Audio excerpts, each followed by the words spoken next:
Bry's Comics.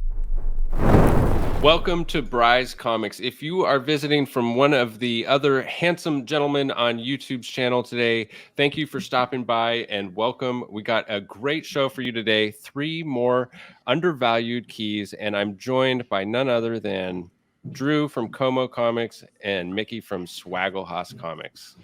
What's going on? Hey, fancy meeting y'all here. Thank you so much for being here, guys. We really do got to do this more often, but in true Bryce Comics fashion, we have a giveaway on deck, starting with this awesome set of House of Slaughter #1, the 1 per store and the cover A, Chris Sheehan covers, Amazing Spider-Man 75 Virgin Patrick Gleason exclusive with the certificate of authenticity, Giant Size Creatures #1, first appearance of Tigra, and Marvel Comics Super Special #16. So many first appearances. Make sure to check out the video over on Swagglehaus's channel for all the details on that book. And all you have to do to enter to win is subscribe to each one of our channels. We're going to drop videos simultaneously. Subscribe to each channel, comment on each video, and like each video, and you're entered to win. And to start us off with our first book, take it away, Drew. All right. Thanks for having me, Bri. I'm going to dive right into my third pick, which is Strange Tales 111. How fitting. 3 undervalued specs from 3 different creators on 3 different channels. I'm picking a book that's got 3 ones in the issue number.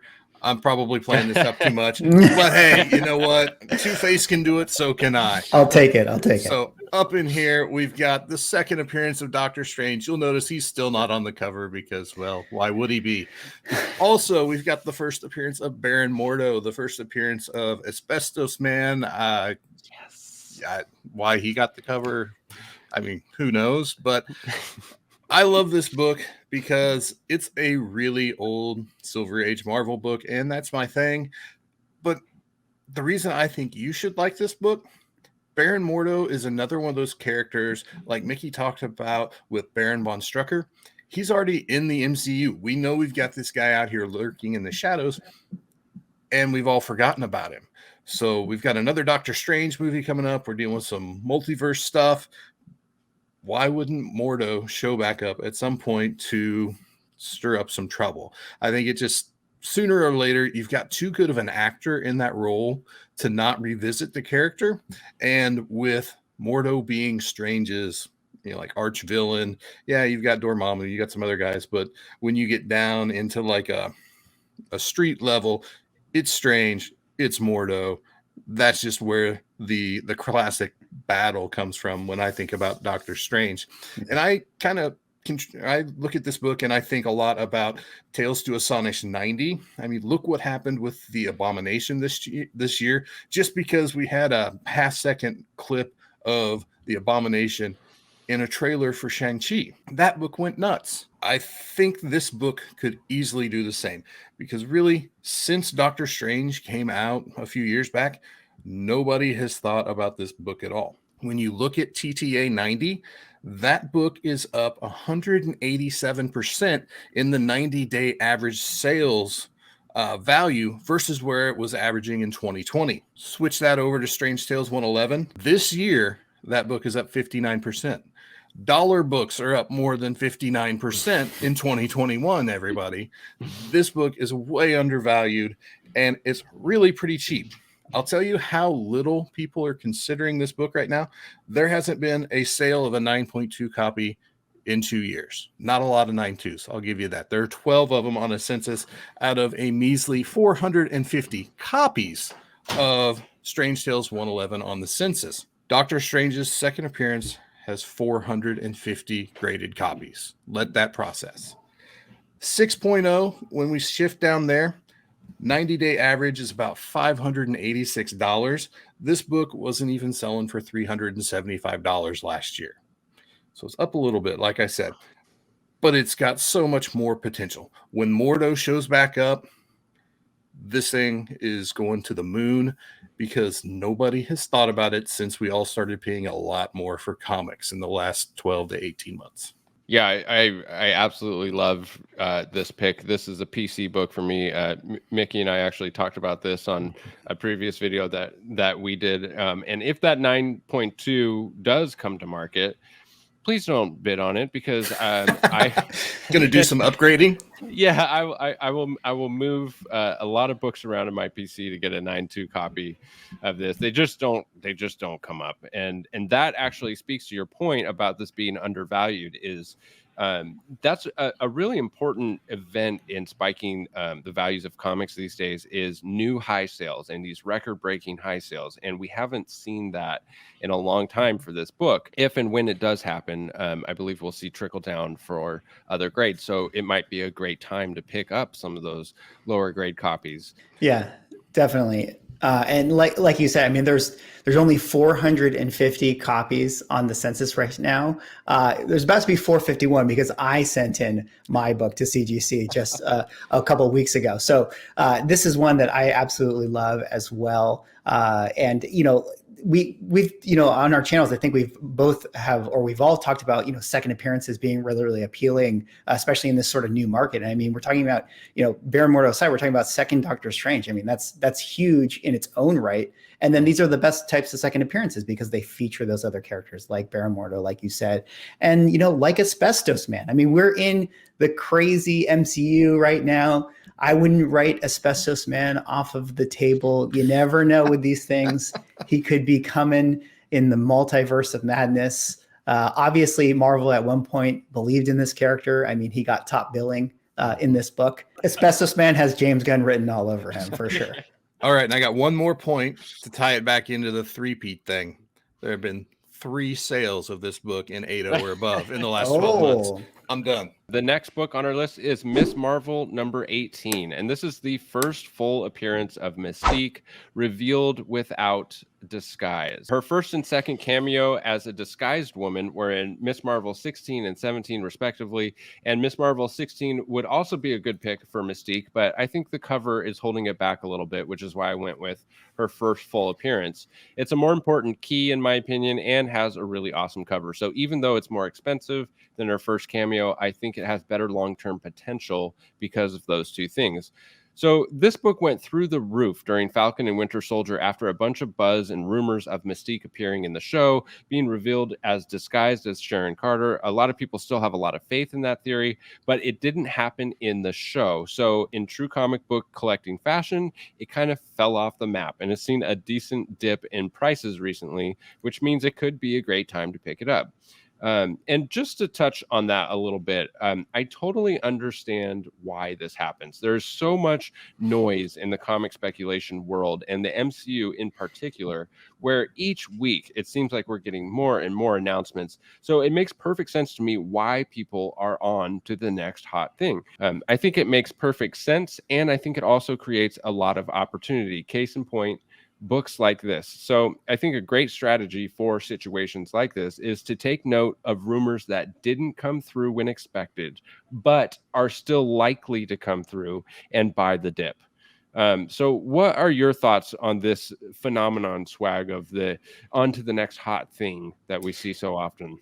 Yeah, I mean, like you said, it's like out of sight, out of mind, insight in mind. That's kind of like the comic book market in a nutshell. And I feel like a lot of people don't realize. I mean, it's like the age old adage of like when you're looking at stocks and stuff, like buy the dip. You don't want to buy the book when it's hot. You want to buy it when it's not hot.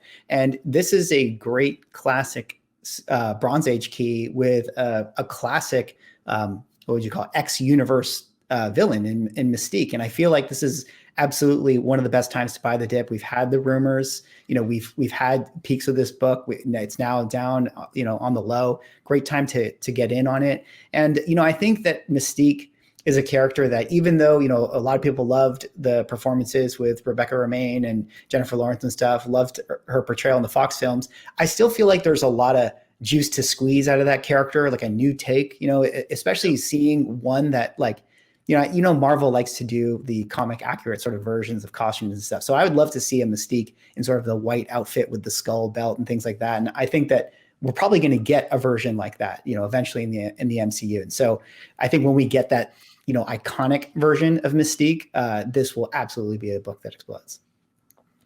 Yeah, I think there's major opportunity to just play the cleanup crew. 6 months after something doesn't come to fruition, just play everybody else's shorts, you know? I mean, pick up the stuff that everybody else has dropped. And let's get philosophical. They say a rising tide lifts all ships. If there's only one major X-Men affiliated key that's going down, buy that book because everybody else is chasing the other stuff. You can get in on a book like this, and when that finally does break, and let's be honest, Mystique has been so prominent in the X-Men property as long as any of us have been around. I mean, whether it's the cartoon from the 90s, all the movies, there's no way the X-Men come into the MCU and Mystique isn't involved. So this thing is as close to a sure thing as I think there is out there for a Bronze Age comic. And I agree with you guys. I think this character is great for one of those classic Marvel genre movies. I mean, how awesome would a Winter Soldier type movie where you're dealing with like international espionage and you've got Mystique behind it all doing all this stuff? I mean, that's where my mind goes. But again, like I said, I just don't think there's any way the X-Men come into the MCU and Mystique plays any kind of a small role. I think she's going to be a big player. Yeah. And not to belabor things, but just one little other point is like, even Mystique aside, and before she, X-Men show up in the MCU, I feel like it'll be as soon as, when we get the Marvels and people start thinking about Carol Danvers stuff, where people start to look at this series and people remember, oh yeah, hey, Mystique, Ms. Marvel 18, Ms. Marvel 18, let me pick this thing up. So I think that even before we get this character, this book will get hot again. And I'm definitely looking forward to that video that you're going to drop, Drew, about cleanup crew, about playing everybody's shorts. Can't wait to see that one too. How many videos have you committed me to over the course of these 3 videos? I've got a full content calendar now. There's 2 solid videos that I think are begging to be made by you. All right. Well, the third book to round it out here is, my pick, which is going to be Avengers number 112. And what is the significance of this? Well, this is the first appearance of the character known as Mantis, who, of course, we all know is played by Pom Clement, whose name I can't quite remember at the moment, but Yes, but she, of course, is a member of the Guardians of the Galaxy team. We've seen her in the James Gunn universe. And one of the reasons I think that this book is so interesting as far as like a book that has, potential to gain in value is that, James Gunn had recently come out of the news where he said he promised huge roles for Nebula and Mantis. And I think all of us have had videos where we've talked about the character of Nebula. And I think it's also, should go with being said that, I think Mantis is also a character that, could blossom in this next coming Guardians of the Galaxy movie. One of the other things I think is interesting about this book is that, it's got that red cover issue, which, if you know about the Mephisto book, really hard to find these things in red covers. And I was looking at the census and I think this is accurate, but there's only 5 CGC 9.8s on the census. Now that could be because it's a hard cover to get in 9.8, but it also could be that, maybe it's not a book that is often submitted to CGC, but it just sort of goes to show that there's very limited inventory out there. So it's very, very scarce to get those high grades. And if I look at some of the average raws that I see right now on eBay, you can see I put average raw around 40 to 70. Well, and if I look at a book like Captain Marvel 27, which, we all know that book kind of blew up because of the Eternals film, average raws for that book is around 100 to 150. Now, we can argue if Mantis or Eros is more of a significant character, but in my opinion, I sort of put them on the same like tertiary, cosmic, random Guardians of the Galaxy characters. Yeah. So for me, I feel like the raw book for Mantis could easily be around the same values of what we're seeing for Captain Marvel 27. And then the other thing I'm going to say here is, I have right there at the bottom point, the glue to this phase, Pepe Sylvia. Now, I need everyone to do me a solid right now and put on your tinfoil hats because we're going to go to Pepe Sylvia Town with Swagglehaus right now. But I know Mantis the character has been portrayed as kind of a comic relief, goofy character. But if you think about the landscape right now in the MCU, I kind of feel like we're got 3 fronts, right? We got Celestials, we got Kang the Conqueror, and we got Wanda and Darkhold craziness, right? So I feel like there's 3 fronts. And if there's one character that has ties to every single one of them, it actually is Mantis, which is pretty crazy to think about it because, if you guys know, Mantis has been the Celestial Madonna, which is I don't know if you want to call it a great storyline or a terrible storyline, but it was a big storyline in Marvel comic books. But she had ties to Kang the Conqueror, who was after her. She's also had relations to Scarlet Witch because they had a love triangle with Vision.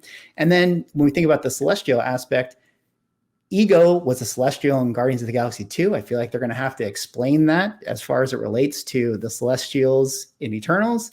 She was Ego's right-hand woman. I don't really know if they're going to kind of unearth like what she knows about Celestials, but I feel like she might be kind of the linchpin between all of these various comic book storylines that are unfolding in the MCU. So I don't know. I'm not going to say that that's actually what's going to happen, but eventually when a writer sits down to kind of connect everything, I think that she sort of has potential to be the glue between a lot of these storylines. Yeah, those are some great points. This book hates me. I can buy Avengers collection after Avengers collection, and 111's there, 113, 114. I've never been able to get a copy of 112, and I'm starting to take it personally.